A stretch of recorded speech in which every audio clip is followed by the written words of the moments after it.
Namaskar. National Voters Day is celebrated on which date? National Voter Day কোন তাৰিখে পালন কৰা হয় হেতু হ'ব 25 জানুৱাৰী আৰু এইবাৰ 2024 ৰ থিমটো কি আছিল নেশনেল ভোটাৰ ডে 2024 ৰ থিমটো আছিল নাথিং লাইক ভোটিং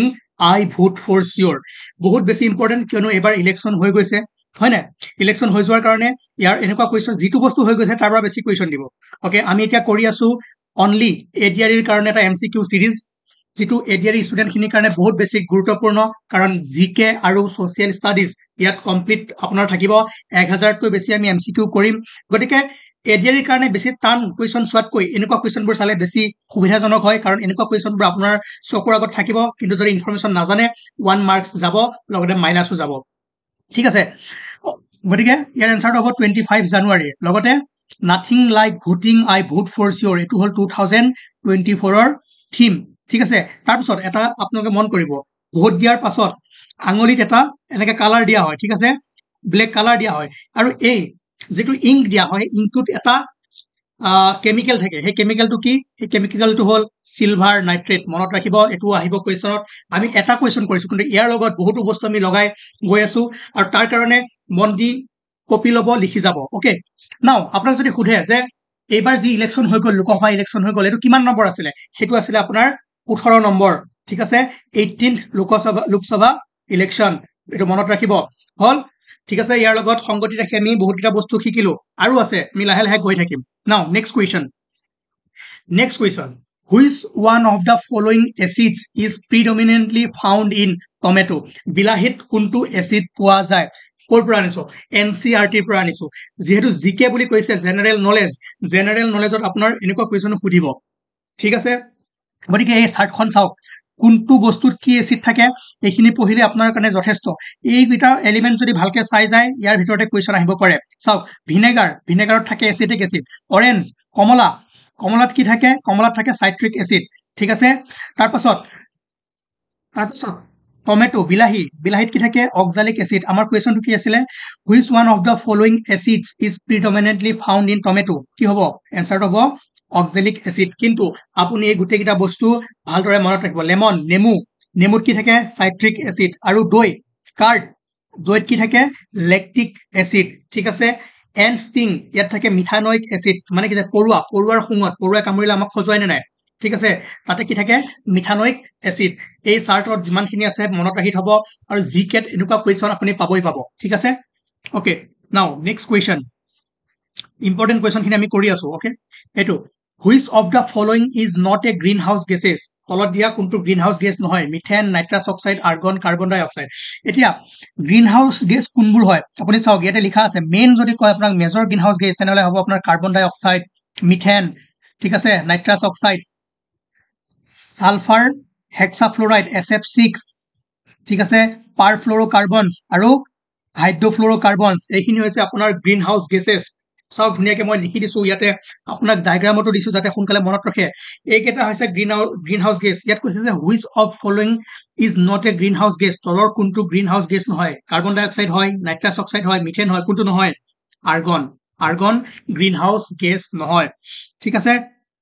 কেনেকুৱা লাগিছে এনসাৰ দিব কমেন্ট বক্সত কৰি এতিয়া আৰু ইম্পৰ্টেন্ট কোৱেশ্চন ইয়াত কৈছে যে Bhagirathi and Alaknanda river meet at what point okay Bhagirathi আৰু অলকানন্দা এই নদী দুখন ক'ত লগ হয় তাৰ কাৰণে আপুনি এটা বস্তু চাই লওক আৰু এই বস্তুটো চোৱাৰ পিছত আপুনি প্ৰায় 5-6টা মান কোৱেশ্চন কৰিব পাৰিব চাওক এইখন গংগা ঠিক আছে গংগা নদীখন গংগা নামেৰে বৈ যোৱাৰ আগত বহুতো নদী লগ লাগি ঠিক আছে গংগা নদীখন ফৰ্ম কৰিছে এতিয়া আমাৰ আপোনালোকে জানে যে পঞ্চপ্ৰয়াগ 5 প্ৰয়াগ আছে বিষ্ণু প্ৰয়াগ নন্দ প্ৰয়াগ কৰ্ণ প্ৰয়াগ ৰুদ্ৰ প্ৰয়াগ আৰু দেৱ প্ৰয়াগ ঠিক আছে এতিয়া চাওক বিষ্ণু প্ৰয়াগত এখন নীলা কালাৰ আছে অলকানন্দা আৰু এখন ধলিগংগা অলকানন্দা নদী বৈ আহিছে আৰু ইয়াতে ধলিগংগা নদী পৰিছে য'ত ধলিগংগা নদী পৰিছে তাক কোৱা হয় বিষ্ণু প্ৰয়াগ ঠিক আছে তাৰ পাছত আকৌ চাওক এই পইণ্টটোত ইয়াত নন্দাকিনী আৰু অলকানন্দা য'ত নন্দাকিনী আৰু অলকানন্দা নদী লগ লাগিছে এই পইণ্টটো কোৱা হয় নন্দ প্ৰয়াগ বহুত বেছি ইম্পৰ্টেন্ট মনত ৰাখিব ইয়াৰ পৰা কোৱেশ্চন এটা আহিবই আহিব হল তাৰ পাছত আকৌ অলকানন্দা নদীত এবাৰ কি পৰিছে পিণ্ডাৰ গংগা আৰু অলকানন্দা য'ত লগ খাইছে সেই পইণ্টটোৰ নাম হৈছে আপোনাৰ কৰ্ণ প্ৰয়াগ ঠিক আছে তাৰ পাছত চাওক কেদাৰনাথ ধামৰ পৰা আহিছে আপোনাৰ মন্দাকিনী এইখন হল আপোনাৰ নন্দাকিনী এখন আছে মন্দাকিনী ঠিক আছে মন্দাকিনী নদী আৰু অলকানন্দা য'ত লগ হৈছে সেই পইণ্টটো কোৱা হৈছে ৰুদ্ৰপ্ৰয়াগ ঠিক আছে ৰুদ্ৰপ্ৰয়াগ আকৌ চাব গংগোত্ৰী গ্লেচিয়াৰৰ পৰা কি হৈছে আমাৰ গংগা নদীখন উৎপত্তি হোৱা বুলি কয় কিন্তু এই নদীখনক বহুতে ভাগীৰথী নদী বুলিও কয় কিন্তু যিয়ে নহওক আপুনি চাওক এই অলকানন্দা নদী আৰু ভাগীৰথী নদী য'ত লগ হৈছে সেই পইণ্টটো কোৱা হয় দেৱপ্ৰয়াগ ঠিক আছে ভাগীৰথী আৰু অলকানন্দা য'ত লগ হৈছে তাক কোৱা হয় দেৱপ্ৰয়াগ আৰু তাৰ পাছত এইখন গংগা হিচাপে উত্তৰ ভাৰতলৈ বৈ আহিছে এতিয়া ইম্পৰ্টেণ্ট আপোনালোকে মনত ৰাখিব লাগিব যে বিষ্ণুপ্ৰয়াগ নন্দপ্ৰয়াগ কৰ্ণপ্ৰয়াগ ৰুদ্ৰপ্ৰয়াগ দেৱপ্ৰয়াগ আপোনাক ওপৰৰ পৰা তললৈ সজাব দিবও পাৰে গতিকে কোন কেইখন নদী লগ লাগি ক'ত কি হৈছে সেই নামকেইটা মনত ৰাখিব এতিয়া কুৱেশ্যনটো কি আছিলে Bhagirathi and Alaknanda river meet at চাওক ভাগীৰথী আৰু অলকানন্দা ক'ত দেৱপ্ৰয়াগ ইয়াৰ এনচাৰটো হ'ব দেৱপ্ৰয়াগত ভাগীৰথী আৰু অলকানন্দা ৰিভাৰ কি হৈছে লগ হৈছে ঠিক আছে next question okay what is measured in hertz ঠিক আছে hertz is a unit of what hertz আমি কি জোখো frequency energy heat quality কি হ'ব আপোনাৰ frequency আমি frequency জোখো ঠিক আছে যদি এনাৰ্জি কয় কি হ'ব এনাৰ্জি জুল ঠিক আছে আৰু হিট আমি কেনেকৈ জোখো কমেন্ট কৰি জনাওক এটো আপোনালোকৰ হোমৱৰ্ক এটো ইজি ঠিক আছে ওকে নাও state bank of India was previously known as ঠিক আছে এতিয়া যেটো আমি জানো SBI state bank of India বুলি কওঁ তাক প্ৰথমে কি বেংক তাৰ নামটো প্ৰথমে কি আছিল হেতু হল যে তাৰ নামটো কি আছিল ইম্পেৰিয়েল বেংক অফ ইণ্ডিয়া ঠিক আছে আমি ষ্টেট বেংকক প্ৰথমে কি বুলি জানিছিলো imperial bank of India very very very important আপোনাৰ জিকে নলেজ বহাব এই সিৰিজটো যদি চাই 1000 কুৱেশ্যন আমি ইয়াত কমপ্লিট কৰিম আৰু সেই 1000ৰ ভিতৰত আপুনি 30টা কুৱেশ্যন এডিআৰিত পাব কিন্তু তেতিয়াহে কমপ্লিট কৰিম যদি আপোনালোকৰ কমেন্ট পাওঁ আপোনালোকে যদি ভাবে যে ঠিক আছে এই কুৱেশ্যনখিনি কৰি ভাল লাগিছে কমেন্ট কৰি জনাব তেতিয়া আমি নেক্সট ক্লাছৰ পৰা এটা ক্লাছত প্ৰায় 100টাকে কুৱেশ্যন কৰিম কিন্তু আপোনালোকৰ সহাৰি নোপোৱালৈকে ক্লাছবোৰ আমি কন্টিনিউ নকৰো ঠিক আছে state bank of India hall okay next question চাওক the main component of biogas or main component কি হয় ইয়াৰ এনসাৰ হ'ব আপোনাৰ মিথেন ঠিক আছে মনত ৰাখিব ওকে নাও the first Assamese movie Joymoti was based on a play written by আপোনালোকে জানে যে অসমৰ প্ৰথমখন সিনেমা কি আছিল তাৰ নাম আছিল জয়মতী কোনে বনাইছিল ৰূপকুমাৰ জ্যোতিপ্ৰসাদ আগৰৱালাই ইয়াৰ এটা কুৱেশ্যন অলৰেডি বনি আছে যে ফাৰ্ষ্ট আছামিজ মুভি জয়মতী কিন্তু সেই জয়মতীখন এখন নাটকৰ ওপৰত বেছ কৰি বনাইছিলে ঠিক আছে সেই নাটকখন কোনে লিখিছিলে আপোনাক কুৱেশ্যনটো কৰিছে যে জয়মতী মুভিখন অসমৰ ফাৰ্ষ্ট মুভি কিন্তু সেই মুভিখন এখন নাটকৰ ওপৰত বেছ কৰি বনাইছিলে আৰু নাটকখন কোনে লিখিছিলে আপোনাৰ লক্ষ্মীনাথ বেজবৰুৱা ঠিক আছে জয়মতী নাটকখন লিখিছিলে Lakshminath Bezbaroa okay next question okay what was the real name of Mamoni Roysam Goswami সকলে চিনি পায় Mamoni Roysam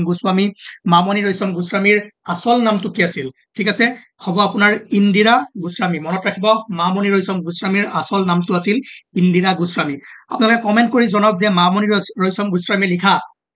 তিনিখন বুকৰ নাম কমেন্টত লিখক ঠিক আছে okay next question who was the founder of Mayamara Satra Mayamara সত্ৰৰ ফাউণ্ডাৰ কোন আছিল প্ৰতিষ্ঠাপক কোন আছিল মায়ামৰা সত্ৰৰ প্ৰতিষ্ঠাপক কোন আছিল হেতু হ'ব আপোনাৰ অনিৰুদ্ধ দেৱ ওকে মায়ামৰা সত্ৰৰ প্ৰতিষ্ঠাপক আছিল অনিৰুদ্ধ দেৱ নাও the speed of wind is measured by বতাহৰ যেটো গতি কিহেদি জোখা হয় ওয়াইন ৰ'জ বেৰোমিটাৰ এনিমোমিটাৰ ঠিক আছে এটো আৰু এটা হ'ব আৰু এটা দি ল'ব আপোনালোকে কিহেদি জোখা যায় এনসাৰটো হ'ব আপোনাৰ এনিমোমিটাৰ দি আপোনাৰ কি হয় স্পিড জোখা যায় এতিয়া বেৰোমিটাৰ দি কি জোখা হয় যদি কোনোবাই জানে কমেন্ট কৰি জনাওক নহলে গুগল সাৰ্চ কৰক এটো এটা ইম্পৰ্টেন্ট ঠিক আছে now speed of wind is measured by anemometer but আপোনালোকৰ হোমৱৰ্ক হ'ল যে বেৰোমিটাৰ দি কি জোখা হয় ঠিক আছে ওকে নেক্সট কুৱেশ্যন কৰিব নে নকৰে আজি ওকে আমি নেক্সট কুৱেশ্যন কৰিম নেক্সট আমি এটা ইম্পৰ্টেন্ট কুৱেশ্যন কৰিম হেতু হ'ল এটো how many kilometers are represented by 1 degree of latitude okay ঠিক আছে যে 1 ডিগ্ৰী লেটিটিউডে কিমান ডিসটেন্স বুজায় অলৰেডি লেটিটিউড কি লংগিটিউড কি আমি অলৰেডি পঢ়িছো ঠিক আছে এতিয়া চাওক এটা হৈছে ইকুৱেটৰ ওকে ইকুৱেটৰক আমি কি কওঁ 0 ডিগ্ৰী ঠিক আছে 0 ডিগ্ৰী লেটিটিউড আৰু ইয়াৰ প্যাৰেলালি যি থাকে তাক আমি কি কওঁ লেটিটিউড বুলি কওঁ চাওক 0 1 2 3 4 এনেকৈ গৈ গৈ 90 ডিগ্ৰীলৈকে আমাৰ কি পাওঁ আমি ইকুৱেটৰ পাওঁ এতিয়া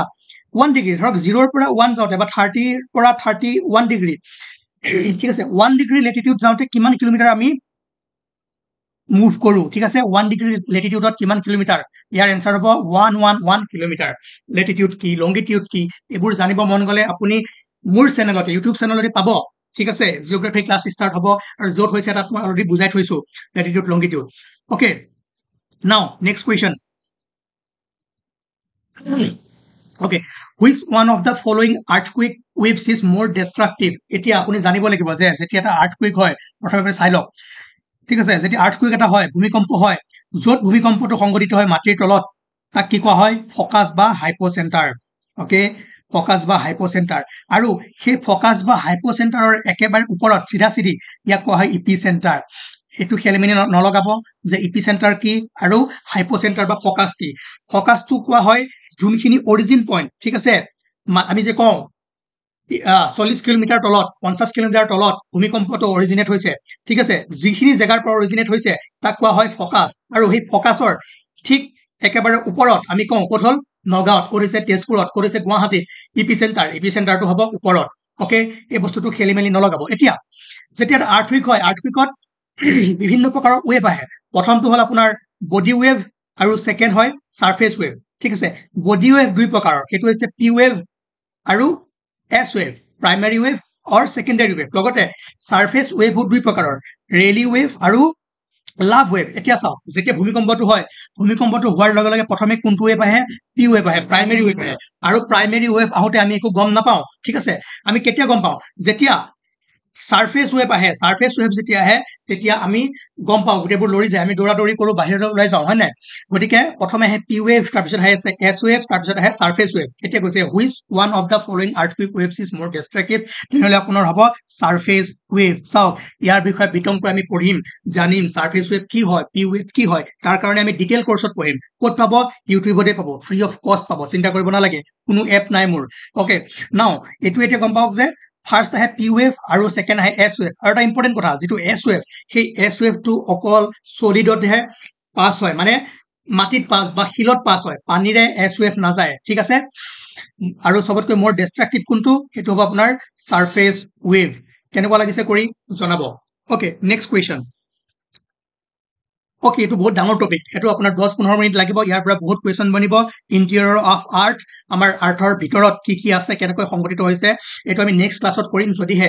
এই ক্লাছটোৰ পৰা আপোনালোকে কিবা ভাল শিকিলে কমেন্ট কৰি জনাই যে নেক্সট ক্লাছ লাগে তেতিয়াহে আপোনালোকে যদি বিচাৰে তেতিয়াহে আমি নেক্সট ক্লাছ কৰিম ধন্যবাদ